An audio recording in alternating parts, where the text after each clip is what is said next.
The first thing Sergeant Dara Voss noticed was the silence.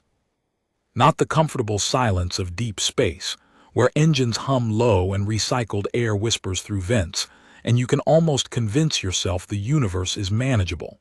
This was a different kind. The pressed, held breath kind. The kind that settles over a room when everyone has already decided something terrible is about to happen, and they're only waiting to see what shape it takes. She had felt this silence twice before in her career. Once in a processing facility on a moon whose name she'd since forgotten, when a routine inspection turned into something that took 6 hours and 3 medevacs to untangle. Once in a briefing room 3 weeks before a border incident that killed 4 people she'd known by name, people she'd eaten breakfast with that same morning.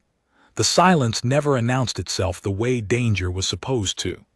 It didn't come wearing its own colors or carrying the right sort of obvious sign. It just settled, like weather coming in from over water, like the pressure drop before a storm that hasn't decided yet which direction it wants to move. The transit pod held 7 other passengers. Voss had counted them in the first 4 seconds after boarding, the way 11 years of planetary security work had trained her to do. It wasn't a deliberate exercise anymore. The counting had long since moved out of the conscious register and into the same reflex category as breathing, and the way her eyes tracked movement in a room before her attention did. 2 Velhari trade attachés in their lacquered gray coats, seated near the forward bulkhead and doing an unconvincing impression of people who weren't watching her. Their coats were the kind of gray that cost money, the formal function gray, the I attend meetings that matter gray, and they were both holding very still in the way that Velhari bodies went still when the primary socialization impulse, the layer that ran on top of everything else, had been overridden by something older and less diplomatic. Every species had a version of it, the animal layer beneath the language layer, doing its own parallel processing. A Murin elder in the back corner, wrapped in brown mourning cloth, eyes closed. The mourning cloth was worn and soft, had been washed many times, which told her it was not new grief. Old grief wore its cloth to softness. The Murin elder's breathing was slow and deliberate, each exhale measured with the particular care of someone who had spent a long life learning how to be calm inside rooms that weren't. The eyes had moved twice briefly since Voss had boarded. She'd clocked it both times. The elder was watching without watching, which was a skill she respected. A human father with 2 small children across the aisle, tourists, from the luggage tags, here for the crossing markets. The crossing markets ran for 3 weeks every 18 months and pulled in visitors from a radius that, if you'd drawn it on a star chart, would have encompassed 4 treaty territories and roughly 40 distinct inhabited worlds. The children were small enough that Voss wasn't certain of their ages, 5 and 7, maybe, or 6 and 8. The older one narrating something to a shared tablet screen in the low, urgent voice of a child, maintaining the continuity of an important story, while the younger one leaned against the father's arm with the boneless comfort of someone who trusted completely in the person they were leaning on. The father had the look of someone doing vacation math, converting local currency, estimating how many stops before the next food opportunity, weighing the children's enthusiasm against their endurance. He had no idea what was happening in this pod. And the last passenger, a tall, angular figure in a maintenance technician's oversuit, seated alone at the midship junction, face tilted slightly away. The tilt was precise. The angle put both the forward and rear of the car in peripheral vision without appearing to look directly at anything. It was the head position of someone who wanted to see everything and had calculated the geometry carefully enough to make that look like not looking. Nobody looked at each other directly. That was the first sign. Voss set her transit bag on the rack above her seat and sat down. She adjusted the strap once, unnecessarily.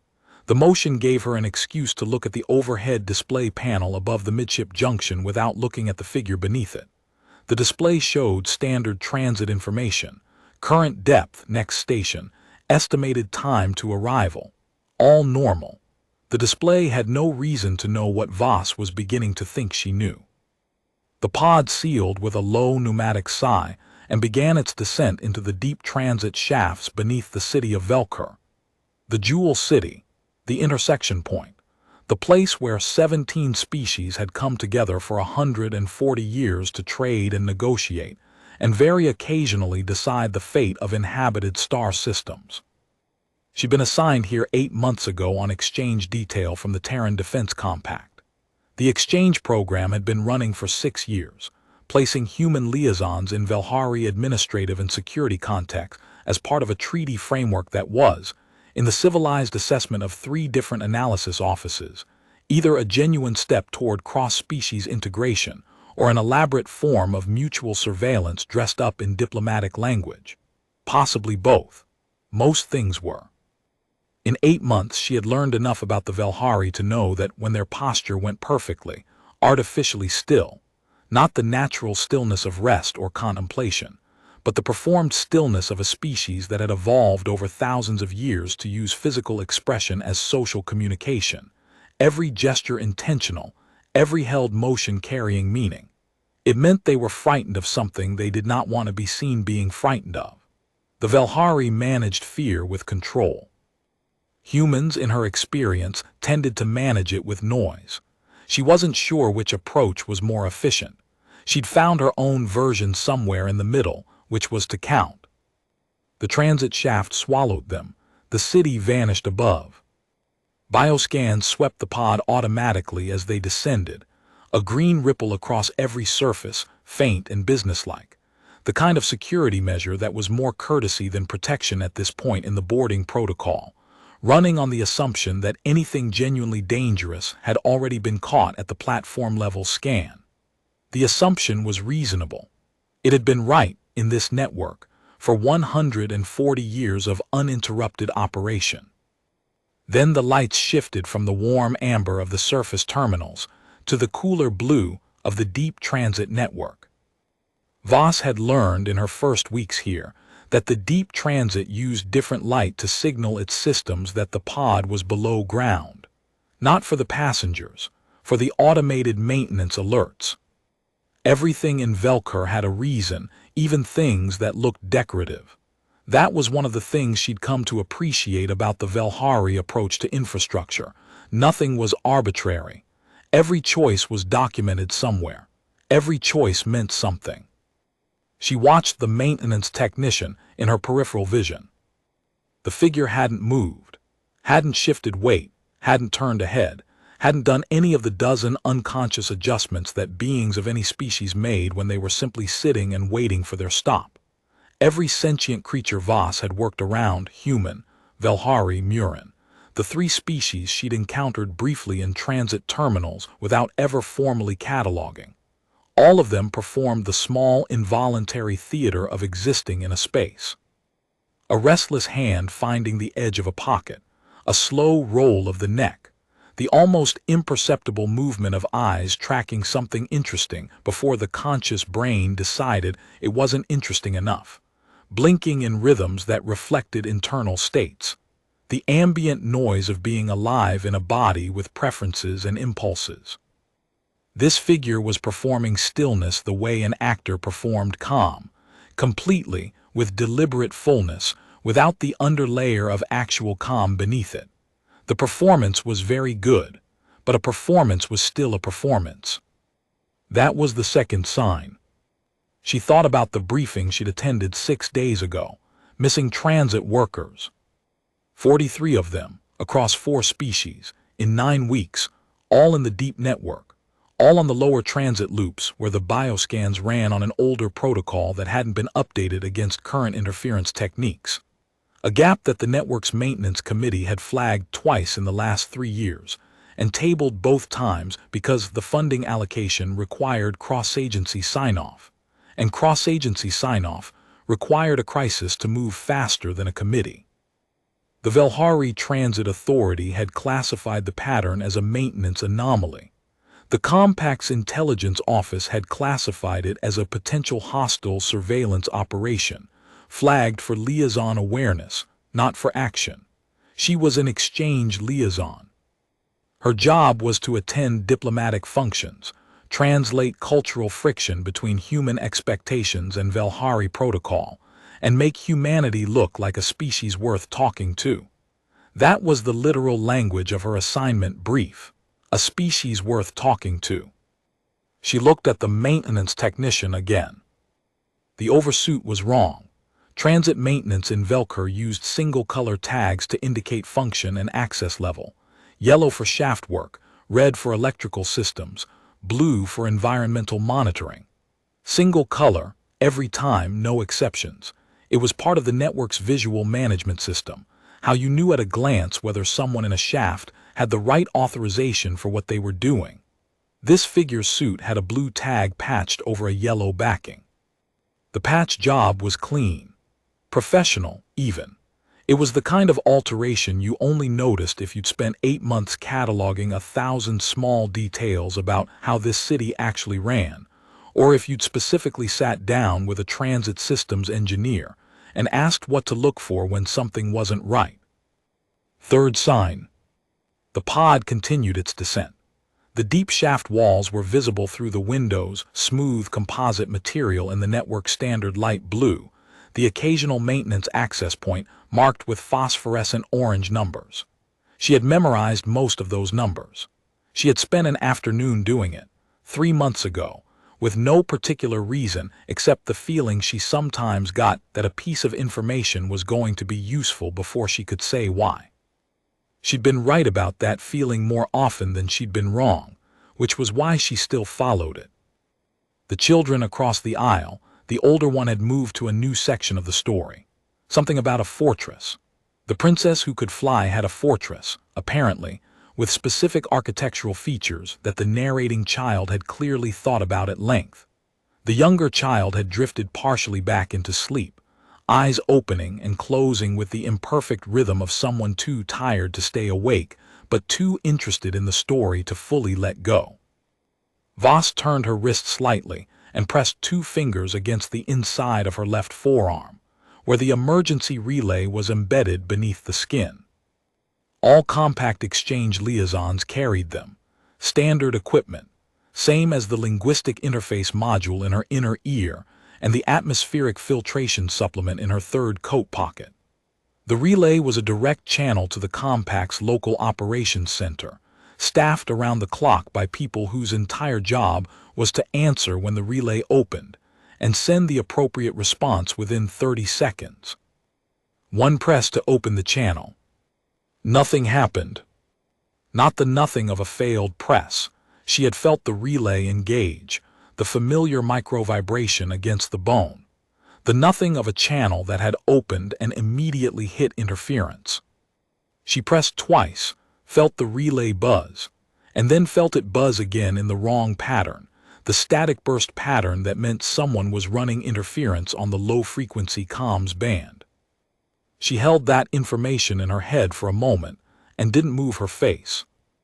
Interference on the low-frequency comms band inside the Velker transit network was not possible. The network's own safety systems used that band. It was shielded at multiple infrastructure levels by work that the city had been maintaining and upgrading for 140 years. To block it from inside a transit pod, you would need technology that was not available through any commercial or military supplier that she, or the Compact's intelligence office, or the Velhari Intelligence Directorate were aware of. Which meant what she was sensing was not possible using any known technology. Which meant she was dealing with something that had never been meant to be used here, in this city, in this transit pod full of a human father's vacation, and a Murin elder's old grief and 2 children with a princess who could fly. She pressed the relay a 3rd time out of pure stubbornness, and confirmed it still didn't work, and stopped wasting cognitive space on the fact that it didn't work. She took a breath, let it go evenly. In the time since boarding, less than 3 minutes, she had moved from notice to confirmed, and the resources she'd been holding in the possible column now needed to shift entirely into the actual column. This was always the transition that separated outcomes, in her experience. The moment you stopped hedging and committed to working the actual situation rather than the situation you'd prefer it to be. She started counting. 2 fingers against her thigh, where the coat hem covered the motion and nobody could see it. Her father's rhythm. The kitchen table and the physics problems, and the 2-tap count that organized the breathing and gave the thinking somewhere to stand. It wasn't a tactic. She had told Kethvar this later when he asked, and she had meant it. It was just the thing that held her together when everything else was moving. 1, 2, 3. In the 90 seconds since the relay had failed, she had built a partial inventory of what she had available. The emergency environmental toggle for the pod's thermal regulation system was behind a gray composite cover 3 centimeters from her left knee. She knew this because of Torvu. 6 weeks ago, she had spent an entire afternoon with a transit systems engineer named Torvu Velhari, 20 years in the network, the kind of professional who took personal offense at the idea of a system she didn't know inside out, learning every piece of transit infrastructure that a hostile actor might try to use. Torvu had shown her the override panel as part of a longer explanation of everything in the deep network that was older, slower, or differently shielded than the surface systems. Torvu had not shown it to her because anything was wrong. She had asked. Because she was the kind of person who spent afternoons learning what she might need later. If she pushed the toggle to manual override and disabled the radiative heat management, the pod's internal temperature would begin to rise. More importantly, the thermal buffer would flush to passive, and anything in the pod that was generating a significant heat signature and actively suppressing it would, within approximately 45 seconds, stop being masked. The pod's proximity sensor array would read it. The pod's proximity sensor array reported to the Transit Monitoring Center. The Transit Monitoring Center was not inside the interference field. The maintenance technician's head turned. Not toward her, toward the forward bulkhead, toward the 2 trade attachés in their lacquered coats.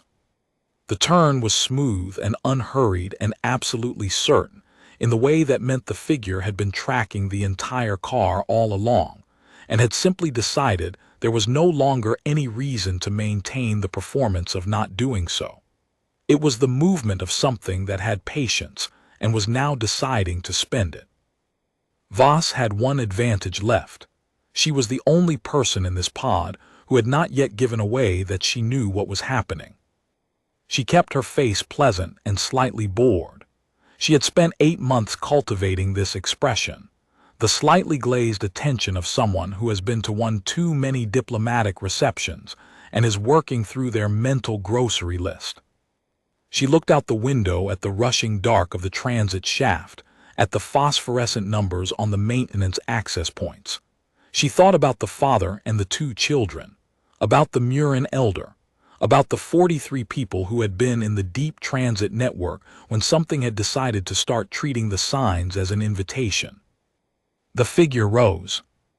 It was tall, taller than any species in her 8-month catalog, tall in a way that registered as structurally wrong from her particular primate perspective, like the proportions had been drawn by something with different assumptions about what bodies were built for. Underneath the maintenance suit was a skeletal frame that moved with the particular economy of something that had never experienced the concept of wasted motion.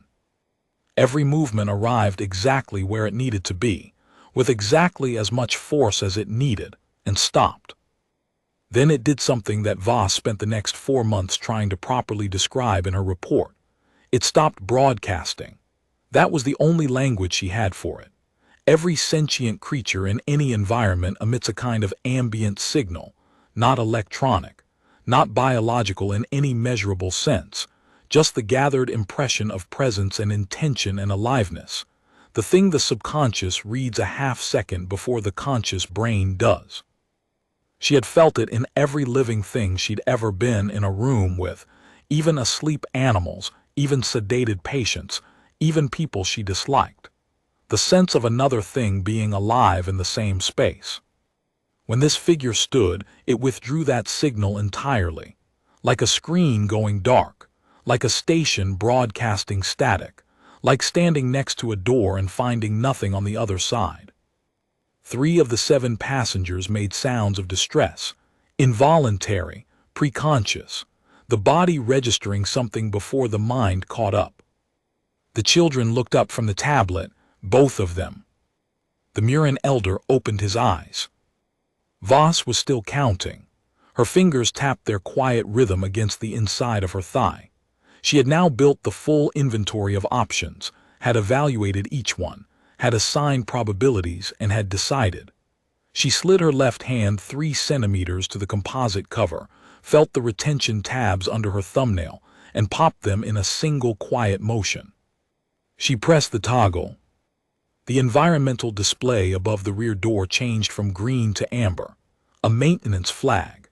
The kind of thing a monitoring system flagged and logged and probably didn't act on for 6 or 7 minutes, because the transit network fielded 900 similar flags per day and the staff had learned to triage. But the thermal buffer flushed to passive. 45 seconds. She was watching the figure while she counted the seconds. 45 seconds was enough time to understand what she had to work with next. The figure was moving toward the forward bulkhead, toward the trade attachés, 2 beings who had been briefed on the missing workers and had seen the same signs she had seen, and were now sitting in their lacquered coats, very still, doing nothing, because the situation had not yet become officially undeniable. 44-43.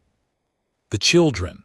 The father was pulling the younger child against him, had his arm around both of them now, had registered that something was wrong even if he didn't know what. The older child had stopped narrating. The tablet was forgotten. The princess who could fly was on pause. 2019. The pod's passive sensor array fired. Every proximity alert, simultaneously, the way they were designed to fire when a heat signature appeared that didn't match anything in the passenger manifest. The figure stopped. It turned toward the rear of the pod, toward the source of the sensor alert, the same direction the monitoring center would now be looking, and Voss watched it process. Watched something very patient and very prepared encounter the first variable it hadn't mapped. She had exactly the time that processing took. She stood, crossed 3 meters to the figure's seat in 4 steps, dropped into a crouch, and found the equipment case beneath the seat. Because of course there was an equipment case. Transit-grade interference fields required hardware. The figure had not arrived here powered by intent alone. Pulled it free, stood, and threw it the length of the pod. It hit the forward bulkhead with a sound that was less dramatic than the situation warranted. The interference field dropped.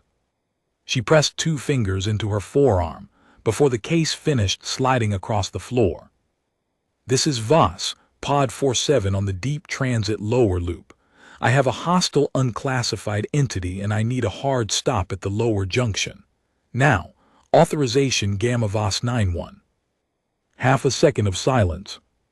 The particular half second of someone running probability on whether this was a test, a malfunction, or the actual thing. Confirmed, Sergeant Voss. Hard stop authorized. Pod 47 flagged for emergency halt.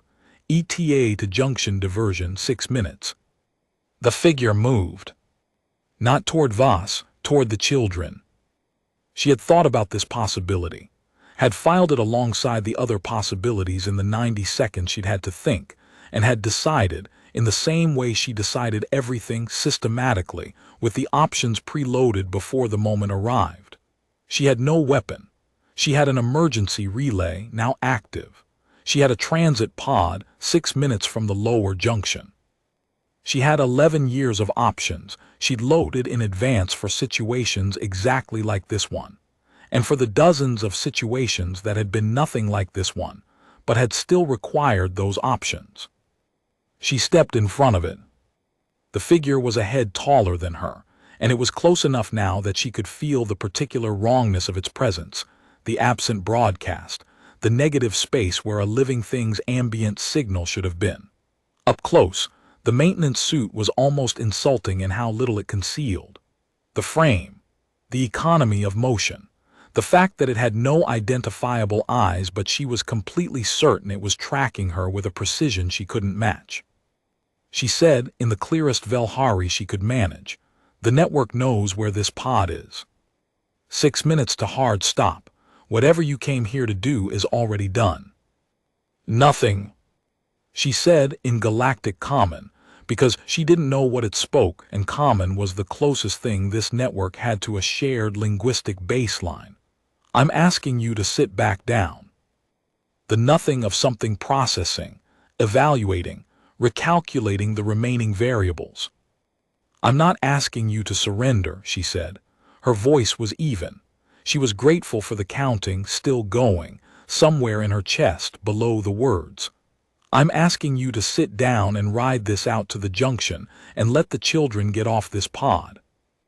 Behind her the father made a sound, not quite a word.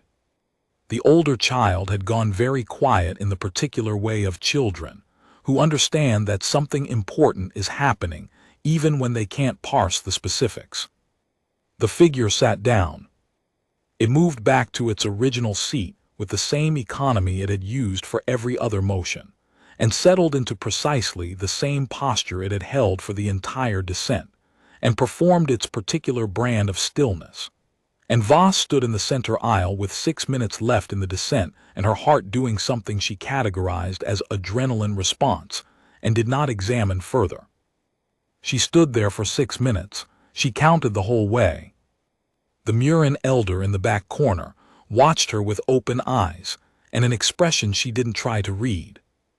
The hard stop at the lower junction was organized chaos, which is the best kind. A breach response team in full equipment was on the platform when the pod decelerated to a halt. The figure in the maintenance suit did not resist. It stood, was surrounded, and walked off the platform and into the secure intake corridor without a word, with the same deliberate economy it had brought to everything else. The children got off first. The father was shaking, the fine, subtle tremor of adrenaline arriving 40 seconds too late, and his older child was holding his hand in the way that told Voss the child was holding it for him. She watched them go through the platform gate. She thought about the story. The princess who could fly, the fortress with its specific architectural features, the villain with documented weaknesses. Small, consistent, internally coherent. She hoped the child got to finish it later. The debrief was 3 hours of information density compressed into what felt like 6. Kethvar, the senior intelligence analyst who ran it, had a quality of attention that Voss had come to associate with people who had been doing this kind of work for a very long time. The quality of complete presence, of a mind that had given up wasting resources on anything not directly relevant to the current problem. He was the kind of person her father would have called a good listener, which was her father's way of saying someone who understood the difference between waiting to speak and actually hearing. The entity, classification debated for 6 weeks across 3 intelligence services, had been running a targeted intelligence operation through the Deep Transit Network for 11 weeks. The missing transit workers, all 43 of them, had been placed under deep passive monitoring. Alive. Kept alive specifically because something needed their behavioral signatures to continue appearing in the network's automated logs. Normal routines, normal access patterns, normal presence. A maintained fiction of normalcy, sustained by something that understood the network well enough to fake 43 human and near-human behavioral profiles indefinitely. All 43 were recovered over the following 5 days, from 6 locations in the secondary lower shaft system that the dropped equipment case ultimately helped the analysts locate. All alive, all disoriented in ways that took time and care to address. In the debrief, Kethvar asked what she had been thinking during the 6 minutes she stood in the center aisle. She told the truth, she had been counting. He made a note, then he said in careful Galactic Common, "You count when afraid." "When focused," she said. He made another note. He wanted to talk about the interference field before anything else. What the entity had used was a device from outside the known catalog, commercial, military, treaty signatory military, of any known intelligence service. The Velhari Intelligence Directorate had been tracking variations of its signal for 14 months, not in the transit network, in 4 other cities across intercessory territory. Infrastructure systems, personnel monitoring, always in contained environments, always against backgrounds that offered plausible alternative explanations. Maintenance anomalies, faulty sensors, the operational pattern of something that knew what explanations would be reached for and had designed its activity to fit inside them. The transit network was the first overt deployment. The timing, Kethvar implied without stating, was not coincidental. The intercessory had experienced a period of events that could be read, from a distance, as internal instability, the death of a primary advisor, a period of institutional attention directed inward rather than outward. Something with 14 months of patience had concluded that the window was open. "They thought you were distracted," Voss said. "Someone," Kethvar said carefully, "has been very patient for a very long time. That kind of patience requires a specific confidence. That the signs would be ignored." The word sat in the room. "Your pod was carrying 2 Velhari trade attachés," Kethvar said, "who had been briefed 4 days prior on the pattern of missing workers. They were aware. They saw the same indicators you saw. They did not act." Voss said nothing. "They were waiting for the situation to become unambiguous," Kethvar said, "by which point the operational window for response would have been closed." She thought about the 2 attachés in their lacquered gray coats, about the particular stillness that had been fear managing itself, about how easy it was to read the signs and still be the person who waited for them to be officially undeniable. The diplomatic fallout was substantial and moved at speeds that made ordinary diplomacy look leisurely. She wrote her 14-page report, submitted it, and returned to her exchange duties, 3 functions in the following week, doing the thing she was assigned here to do, making humanity look like a species worth talking to. The 4th function was where she met the Empress. The briefing had called it a routine crossing markets reception. The Empress arrived without announcement, which was itself a statement. The Empress of the Velhari Intercessory did not require announced ceremony. The ceremony arranged itself around her, naturally, the way weather organizes itself around the thing that's generating it. She was wearing mourning colors, brown and silver. She had been wearing them for 11 days. A consul's aide appeared at Voss's elbow with context. The Empress had not stood in 11 days. The mourning of Velhari high nobility required a specific ritualized reduction of movement, grief made physical. The understanding that a loss of this magnitude deserved a temporary withdrawal from the full occupation of the world. She had attended 3 functions in a carried chair. This function she had walked into, on her own feet, for the first time in 11 days. The aide added quietly that the Empress had read the debrief report. Across the room, amber-gold eyes found hers. The Empress crossed the room. People redirected around her the way water redirects around a stone, not moved aside, just naturally finding other paths. She stopped in front of Voss and was quiet in the Velhari way that meant something was being decided. "You stood in the center aisle," she said. "Yes." "For 6 minutes." "Yes." "You were counting." "Yes." A small tilt of the head, the Velhari micro-gesture of careful attention. "Kethvar's report says you told him it was not a tactic." "It isn't. It's just the thing I do.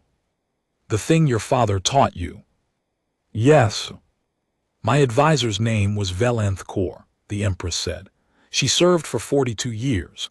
She knew every transit corridor in the city. She would have done what you did in that pod." A pause that held something in it, not quite grief, not quite pride, the particular emotional compound that forms when someone you've lost is proved right by a circumstance they didn't live to see. "I have been trying to understand what she would have counted." Voss thought about that. About 42 years of service. About someone who had known every corridor and had learned every system and had understood, apparently, that knowing everything about a system was not separate from caring about the people moving through it. She probably had her own version, Voss said. Everyone does. I knew a medic who hummed. A bomb technician who ran mental arithmetic squares of prime numbers, starting from 2, working up as far as he needed to go. It's not the counting. It's the thing that holds you together when everything else is moving fast. Valancourt used to say, the Empress said carefully, that the most dangerous moment in any crisis was not the moment of the threat. It was the moment when everyone in the room decided the threat was the only thing happening. Because that's when you stop noticing everything else, Voss said. Yes, she was right. The Empress made a sound that was not quite agreement and not quite grief and was probably both simultaneously, which was the sound of someone who already knew something was true and still needed to hear it said. She told Voss there would be a formal commendation, a ceremony, 8 days, the Treaty Hall. Then, I would like to speak with you again, not at a function. Kethvar will arrange it. All right, Voss said. The Empress moved back into the reception. Voss watched her go, the morning colors, the upright posture, 11 days of stillness that had ended with a walk across a room, and thought about 42 years, and about grief looking for something real to hold on to, and about all the things that hold you together when everything is moving fast. The full briefing package was 47 documents. Voss read them on the floor of her apartment in 3 days, windows open to the amber evening light, eating whatever the building's supply service had left in the cold cabinet. She had always read this way, completely, in order, without skipping, because the thing you didn't know yet was almost certainly in the document you were most tempted to skip. She found the pattern on the second evening. It had never been hidden. That was the most important thing about it. It was dispersed across 23 of the 47 documents, in the way that a message can be hidden by spreading its letters across 1,000 pages, each piece unremarkable in isolation, the whole thing invisible until you read every document in order and paid attention to what connected them. The entity in the transit pod had been a test. Everything for 14 months had been tests, infrastructure mapping dressed as maintenance anomalies, personnel monitoring dressed as missing workers, interference technology dressed as faulty sensor readings. All of it generating data, all of it flowing somewhere outside the intelligence picture of any treaty signatory. The actual operation was still in preparation. And the preparation had a shape, she could see it. She spread physical notes across the floor, paper, because she thought better on paper, always had, and looked at the shape and counted the pattern, and at 11 in the evening sent Kethvar a message. I have something. It can wait until morning. His reply came in 4 minutes. It will not wait until morning. She walked to the intercessory complex on foot. 20 minutes through the city at night, through the transit quarter with its illuminated signs in 17 scripts.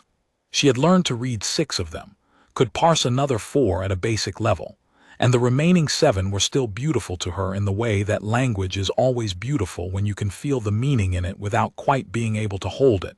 Past the old market, up the stairs from the lower district to the administrative tier, counting the steps without deciding to. Arriving at Kethvar's office with the notes under her arm, and the shape of the thing very clear in her head. She spread the notes on his desk and explained the pattern. Not infrastructure for damage, infrastructure for containment. Something that had spent 14 months learning the deep transit network, its corridors, its protocols, its communication vulnerabilities, its physical layout, not because it wanted to destroy anything, but because it wanted to close a room.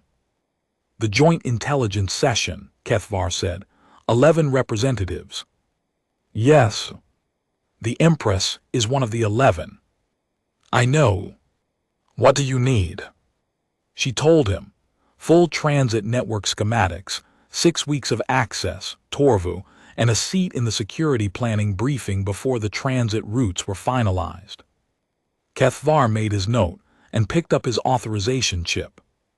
The next 5 weeks were 12-hour days in the transit network's operational heart, Voss and Torvu, and a security team of 6, mapping every way in and every way out of the deep transit loops, patching the protocol vulnerabilities in batches sized to look like routine maintenance updates, building redundant communication relays that shared no infrastructure with the primary comms network. She ate at her desk. She slept in 4-hour blocks in the apartment above the trade district, with the windows closed now because the amber light at 3 in the morning was too much like the color of something peaceful. She spent her weekends in the physical shafts with a maintenance crew running inspections of every secondary equipment bay below the lower junction. The third week, they found 17 equipment cases in a disused maintenance bay off the secondary lower loop. She stood in the bay with the fluorescent work lights humming overhead and looked at the cases, same technology as what she'd thrown against the pod's forward bulkhead, same power signature, same deliberate positioning, and thought about patience, about 14 months of it, about the confidence that kind of patience required, about what you had to believe about the people you were operating against in order to spend 14 months building a trap for them. You had to believe they would keep not looking, that the signs would keep being inconvenient enough to file away. That attention for them was the expensive resource and not the cheap one. They expected this to go unnoticed, she said, mostly to herself. Torvu beside her, were they wrong to expect that? Not wrong about history, Voss said, wrong about what happened next. They pulled the cases, replaced them with shells, same thermal signature, same placement, same network shadow, and watched the monitoring feeds for 4 days to see if the replacement was detected. It wasn't. The monitoring was automated, run at a distance, which meant whatever was running this operation was doing so from a position of substantial confidence in its own preparation. She revised the timeline on the 4th day, not 4 to 5 weeks, 3.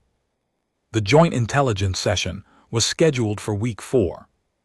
She briefed the security planning team on a Thursday morning in the 14th floor conference room with the long window and the amber light. She walked them through the shape, the same spread of notes, the same count, the same patient explanation of a pattern that had never been hidden, only dispersed. She watched them look at it, watched the particular moment when something that had been background noise arranged itself into signal. "You're recommending we move the venue," said Velsathor, the session's lead security coordinator. "No," Voss said. "I'm recommending we run it exactly as planned. In the network they've spent 14 months mapping, which we've spent 5 weeks quietly remaking into something they won't recognize. Different override points, different comms infrastructure, different emergency halt protocols, and 61 equipment cases across 6 maintenance bays that will look exactly right until they try to activate them, at which point they'll find out that nobody left those bays unattended for the last 3 weeks. A longer silence. "You want them to commit," Velsathor said. "You want to know who's running this." "I want 11 representatives from 11 treaty parties," Voss said, "to meet in this city without being contained in a transit network. And I want whatever has been running this operation to learn that the signs stop being ignored." Kethvar, in the back of the room, made a note. The session ran on a Tuesday. Voss was in the monitoring station in the Transit Authority's Operations Center, with Torvu beside her and 6 screens showing the deep network's live feeds. She watched 11 delegates board the transit pods, watched the heat signatures, watched the shells in the maintenance bays that looked exactly like the cases they'd replaced. 47 minutes of nothing. 47 minutes of sitting and counting, and watching something with 14 months of preparation process the fact that its map and the territory were no longer the same thing. On the 48th minute, the secondary lower loop's emergency override triggered, not their override. Something they hadn't found, a vulnerability buried in a secondary subnet, patient as everything else about this operation, the kind of thing you only found if you were looking for it specifically, and even then only sometimes. She was reaching for the emergency relay when the override's power source dropped to 0. She stared at the screens. "That was your patch," Torvu said. "The watchdog process you put in the environmental subnet in week 4. You wrote it to flag thermal anomalies in the modified regulation system, but the secondary override routes its activation signal through environmental regulation. The watchdog saw the unauthorized power draw and tripped the relay." She had written that process on a Tuesday afternoon in the 4th week, thinking about a specific thermal anomaly she'd found in a subsystem inspection, not thinking about secondary overrides or unauthorized activation signals or anything except the immediate problem in front of her. She had left the watchdog running because she always left watchdogs running. Because Torvu had taught her, in their first week working together, that systems you build for one purpose always end up doing something else, and the watching is what matters. "I wasn't thinking about the secondary override," she said. "No," Torvu said, "you were thinking about something else. But you were thinking and you were watching." She looked at the screens. "That's what mattered." The session finished without incident. 61 cases, none of them activated. 11 delegates returned to the surface. Kethvar came to the monitoring station at hour 5 and stood in the doorway looking at the live display. "Origin analysis begins tomorrow," he said. "The Compact's exchange office will receive a formal request for extension of your assignment." He paused. "The Empress asked me to say, as long as she is willing to stay."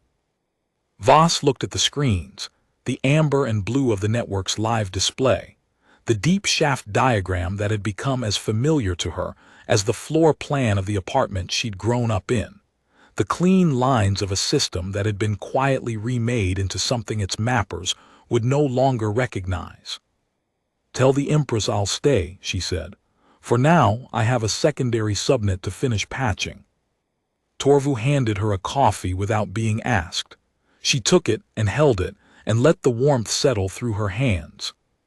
Outside, the city was amber and deep blue, and the transit signs blinked in 17 scripts above the network that ran beneath it, and somewhere in the operational silence that follows the moment when patience meets something more patient, a body with 14 months of careful preparation was learning the particular lesson that things learn when they mistake attention for absence. Voss drank her coffee and worked, and counted and watched the signs. She was in the monitoring station when the full intelligence picture came through. 4 days after the session, after the origin analysis teams had pulled the equipment cases apart in 3 different secure facilities on 2 planets, after the signal traces had been run backward through the 14 months of ghost activity, the maintenance anomalies, the missing worker pattern, the 4 other cities, the picture resolved into something that nobody's briefing documents had anticipated, and that, once you saw it, seemed so obvious that you couldn't imagine how it had stayed invisible for 14 months. It wasn't a state. It wasn't a treaty party. It wasn't any organized entity that the intelligence community of any signatory had in its current threat registry. It was something older, not ancient, not mythological, just old in the way that institutions get old when they outlast the circumstances that created them. A network of interests that had been operating in the spaces between treaty frameworks since before the current treaty frameworks existed, doing what such things always do, accumulating position, mapping vulnerabilities, waiting for the moment when the maps would be worth more than the territory. Kethvar brought her the summary in a room she hadn't been in before, lower in the complex, smaller, with no window, the kind of room where things that weren't ready to be said in larger rooms got said first. "They've been in this network for 14 months, he said. "The 4 other cities go back further. Possibly much further." "How far?" "We are still determining." He set the summary on the table between them. "What we know is this. The operation in Velker was not the first attempt to run a containment protocol against an intercessory joint session. There was an attempt 37 years ago in a different city, using different technology. It failed at the preparation stage. The operational logs from that failure, which we did not know existed until 2 days ago, describe a very specific gap in the preparation. The gap is this: the humans weren't there. Voss looked at him. 37 years ago, Kethvar said, the Terran Defense Compact was not a treaty signatory. There were no exchange liaisons. There were no humans in any intercessory administrative context. The gap in the preparation was never identified as a gap because there was nothing to fill it. He paused. This operation had a human-shaped space in its preparation. It had learned from the previous failure. It adjusted the timeline. It waited for the humans to be integrated deeply enough to be included in the joint session security planning. Another pause. It did not account for the possibility that the human it was waiting to be included would be the kind of human who reads 47 briefing documents on a floor and finds the pattern. Voss sat with that for a moment. They modeled me, she said. They modeled the Compact's exchange liaison program, Kethvar said. Average integration, average clearance, average situational engagement. They were not wrong about the averages. He looked at her with the precise attention that had characterized every interaction she'd had with him. They were wrong about you specifically. She thought about that, about the transit pod and the 6 minutes and the counting, about Torvu and the environmental override toggle and the afternoon she'd spent learning maintenance access numbers for no immediate reason, about a 14-month preparation that had a human-shaped space in it, built from averages, and had encountered something that was an average with a kitchen table and a father who had taught her to count when everything was moving fast. What happens now, she said. The intelligence sharing session, Kethvar said, produced 23 joint recommendations, of which the first and most significant is the formal integration of compact exchange liaisons into the full intelligence briefing structure, not the observer track, permanently. This was not a close vote. And the network, whatever's been running this for 37 years. We know what its map looked like, Kethvar said. We have its equipment, we have its signal traces.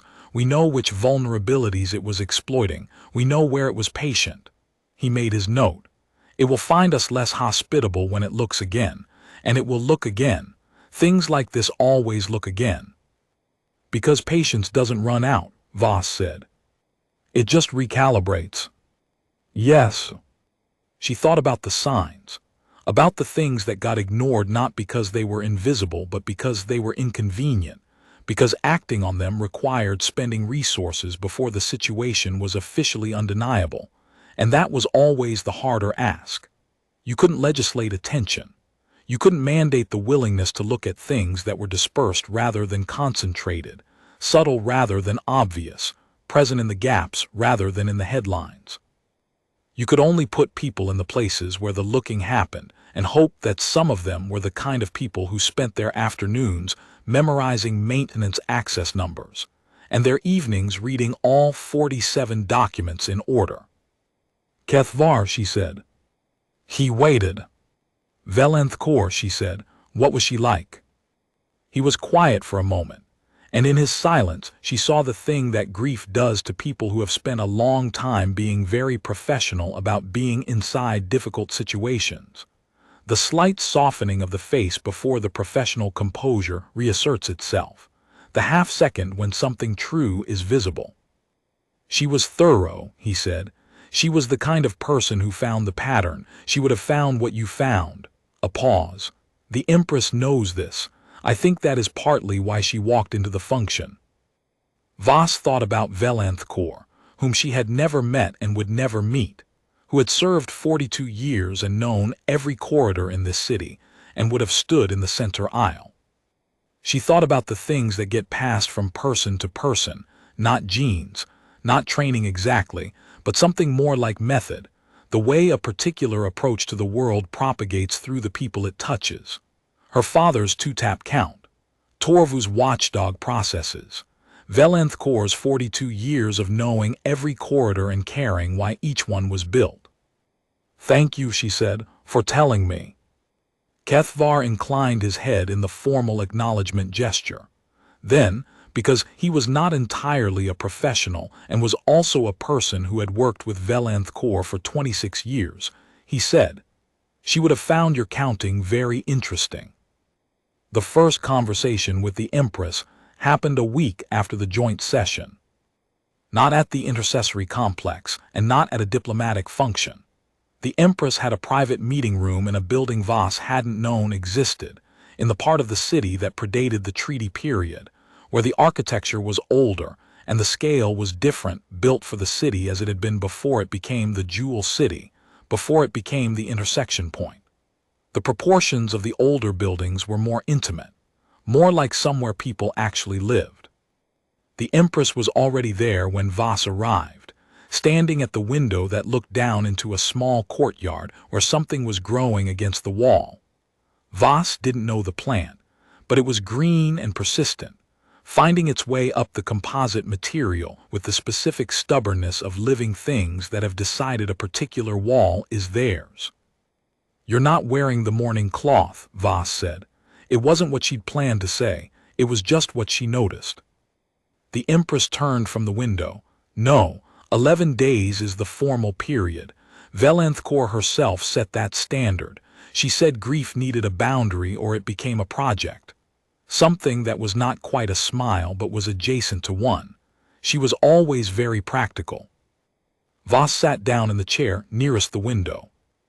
The Empress remained standing for a moment, looking out at the courtyard, at the plant working its way up the wall, and then sat across from her. "I wanted to ask you something," the Empress said. "Outside of a briefing, outside of any formal context." "All right." "When you stood in the center aisle," the Empress said, "and the figure sat back down, what did you believe was going to happen? Did you believe it was going to work?" Voss thought about that honestly, about the 6 minutes, about the counting, about the specific quality of standing in a place you'd put yourself and not knowing exactly what was on the other side of the decision. "No," she said, "I believed it might work. There's a difference. I had maybe 40% confidence that it would respond to being spoken to at all. I had maybe 60% confidence that if it did respond, sitting down was in the range of possible responses. The rest was," she paused, looking for the right word, "available. I was holding everything else available in case the first thing didn't work." "Available," the Empress repeated. "It's the only word I have for it. You load the options in advance when you have time to think, and then when the moment comes you keep them available. You don't commit to any one of them until you have to. The counting is what keeps the available options from collapsing prematurely." She paused. "I'm not sure I'm explaining this well." "You're explaining it very well," the Empress said. Velenth Kor called it holding the space.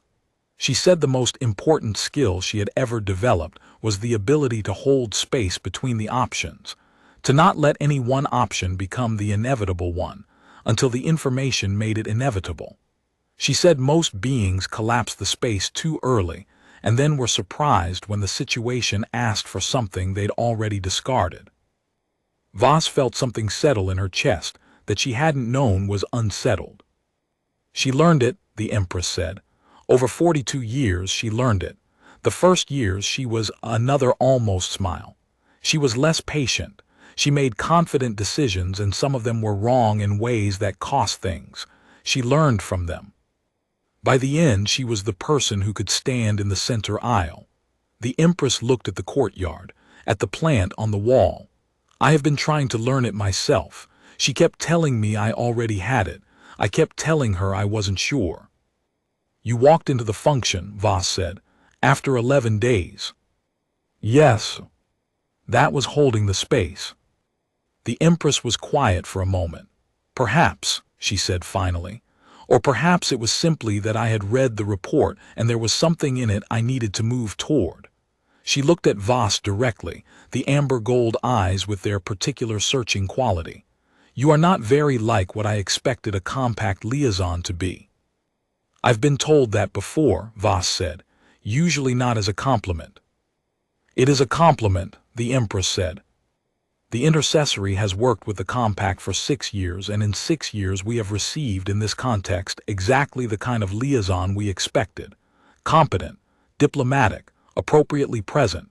You are also those things, but you are also something else, and I find myself, she paused, searching for the word with the same care she seemed to bring to everything. Interested in what the something else is made of.